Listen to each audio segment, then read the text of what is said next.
Hi, Grade 5. This week's biography is titled Rosa by Nikki Giovanni, illustrated by Brian Collier. Now, remember that when authors write biographies, they approach their subjects in different ways. Now, many biographies begin with the person's birth, so the subject's birth, and others may begin around the time that the subject of the biography became famous, like the text we're reading today. Mrs. Parks was having a good day. Mother was getting over that touch of flu and was up this morning for breakfast at the table. Her husband, Raymond Parks, one of the best barbers in the county, had been asked to take on extra work at the Air Force Base.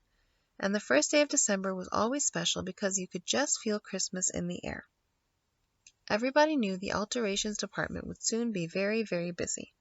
Mrs. Parks would laugh each year with the other seamstresses and say, "Those elves in the North Pole have nothing on us." The women of Montgomery, both young and older, would come in with their fancy holiday dresses that needed adjustments of their Sunday suits and blouses that needed just a touch. A flower or some velvet trimming or something to make the ladies look festive. Rosa Parks was the best seamstress. The needle and thread flew through her hands like the gold spinning from Rumpelstiltskin's loom. The other seamstresses would tease Rosa Parks and say she used magic. Rosa would laugh. "Not magic, just concentration," she would say. Some days she would skip lunch to be finished on time. So here a simile is used, like the gold spinning from Rumpelstiltskin's loom. Now this shows just how quickly and skillfully Rosa's hands moved when she was making a dress or when she was sewing, and this makes her talent seem almost magical. What do we know so far about Rosa Parks? We know she's married to a barber. We know that her mom lives with them, and that it's almost Christmas time, so this is how we know the setting, Christmas is coming, and that Rosa works as a seamstress. So it seems that she has a very normal life. This Thursday they had gotten a bit ahead of their schedule. "Why don't you go on home, Rosa?" said the supervisor. "I know your mother is feeling poorly, and you might want to look in on her." The supervisor knew Rosa would stay until the work was done, but it was only December 1st, no need to push. Rosa appreciated that. Now she could get home early, and since Raymond would be working late, maybe she would surprise him with a meatloaf, his favorite. "See you in the morning." Rosa waved goodbye and headed for the bus stop. She fiddled in her pocket for the dime so she would not have to ask for change. When she stepped up to drop her fare in, she was smiling in anticipation of the nice dinner she would make. As was the evil custom, she then got off the bus and went to the back door to enter the bus from the rear. Rosa saw that the section reserved for blacks was full, but she noticed the neutral section. The part of the bus where blacks or whites could sit had free seats. The left side of the aisle had 2 seats, and on the right side a man was sitting next to the window. Rosa decided to sit next to him. She did not remember his name, but she knew his face. His son Jimmy came frequently to the NAACP Youth Council affairs. They exchanged pleasantries as the bus pulled away from the curb. Rosa settled her sewing bag and her purse near her knees, trying not to crowd Jimmy's father. "Men take up more space," she was thinking as she tried to squish her packages closer. The bus made several stops, and the 2 seats opposite her were filled by blacks. She sat on her side of the aisle, daydreaming about her good day and planning her special meal for her husband. So the author calls this custom evil, that she has to enter the bus from the rear, so there are 2 doors to the bus, and she's only allowed to use the back door. And the author here strongly dislikes the way that blacks were made to ride the bus. This is evident in the facts that the author chooses to present.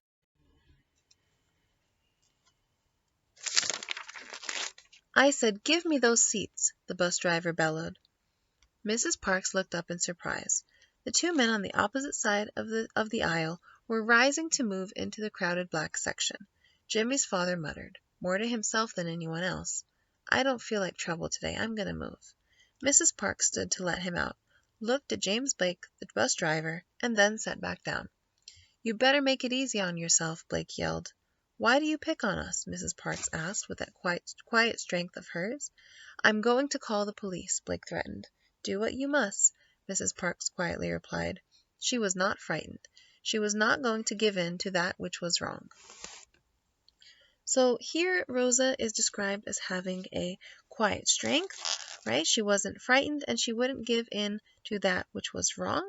So she thinks that Rosa was right to stand up to the police officer, okay, the author, and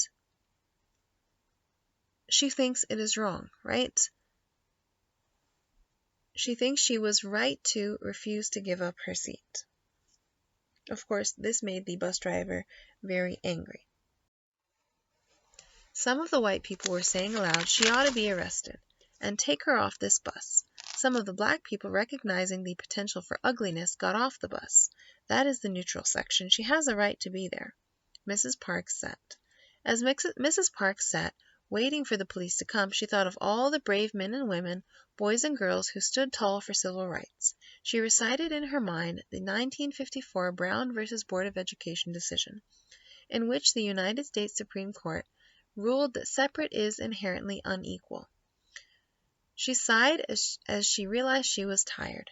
Not tired from work, but tired of putting white people first. Tired of stepping off sidewalks to let white people pass. Tired of eating at separate lunch counters and learning at separate schools. She was tired of colored entrances, colored balconies, colored drinking fountains, and colored taxis. She was tired of getting somewhere first and being waited on last. Tired of separate, and definitely tired of not equal. She thought about her mother and her grandmother and knew they would want her to be strong. She had not sought this moment, but she was ready for it. When the policeman bent down to ask, "Auntie, are you going to move?" all the strength of all the people through all those many years joined in her. Rosa Parks said no. Okay, so the author here repeats the word tired. Okay, so this shows the frustration and it emphasizes her feelings. It says she was tired of having separate lunch counters and drinking fountains, tired of everything that relates to her being unequal to white people. She's tired of having to be separate and not treated equally. So at the end, Rosa said no and refused to move because she knew that her grandmother and her mother would want her to be strong. She knew she was ready for this moment, and she knew she had the strength of many people in her. Joanne Robinson was at the Piggly Wiggly when she learned of the arrest. She had stopped in to purchase a box of macaroni and cheese. She always served macaroni and cheese when she baked red snapper for dinner. A sister member of the Women's Political Council approached her just as she reached the checkout lane. "Not Mrs. Parks," Mrs. Robinson exclaimed. She then looked furtively around. "Pass the word that everybody should meet me at my office at 10 o'clock tonight," she said. Mrs. Robinson was also Dr. Robinson, a professor at Alabama State, the college designated for colored people, and she was the newly elected president of the Women's Political Council. She rushed home to put dinner on the table, cleaned up the kitchen, and put the kids to bed. She kissed her husband goodbye and hurried to the college. It was dark when they finally gathered. So she was planning to clearly find a way to help Rosa Parks. She was the president of the Women's Political Council, and she called a meeting at the office after hearing about Rosa's arrest. The 25 women first held hands in prayer in hopes that they were doing the right thing. After all, they were going to use the stencil maker, printer, and paper of Alabama State without permission.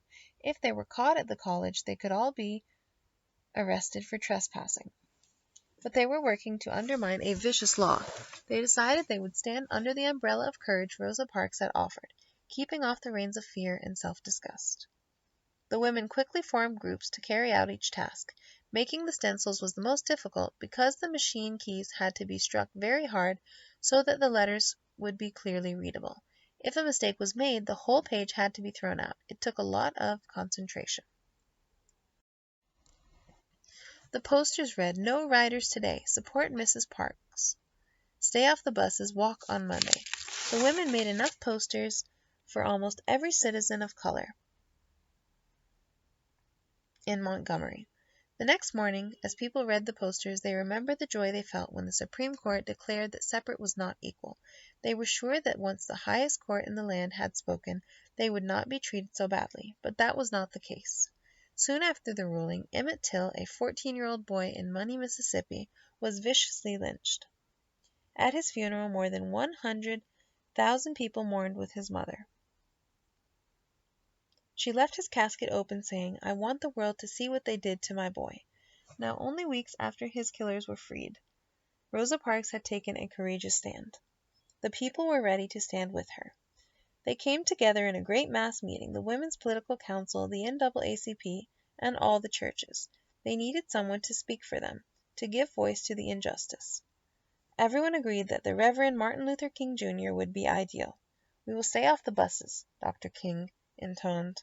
"We will walk until justice runs down like water and righteousness like a mighty stream." And the people walked. They walked in the rain, they walked in the hot sun, they walked early in the morning, they walked late at night.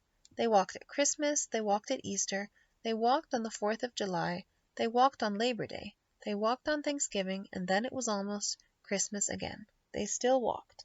So here the author's description of the walk in this paragraph tells us that they walked in rain, sun, morning, night, Christmas, and other holidays for about a year, right? Because it says that it was almost Christmas again. So this is evidence that shows they were not going to give up. People from all over the United States sent shoes and coats and money so that the citizens of Montgomery could walk. Everyone was proud of their nonviolent movement, and the sole force that bound the community together would sustain many marches for the years of struggle that were yet to come. On November 13th, 1956, almost a year after the arrest of Rosa Parks, the Supreme Court of the United States ruled that segregation on the buses, like segregation at schools, was illegal. Segregation was wrong. Rosa Parks said no, so that the Supreme Court could remind the nation that the Constitution of the United States makes no provision for second-class citizenship. We are all equal under the law, and we are all entitled to its protection. The integrity, the dignity, the quiet strength of Rosa Parks turned her no into a yes for change.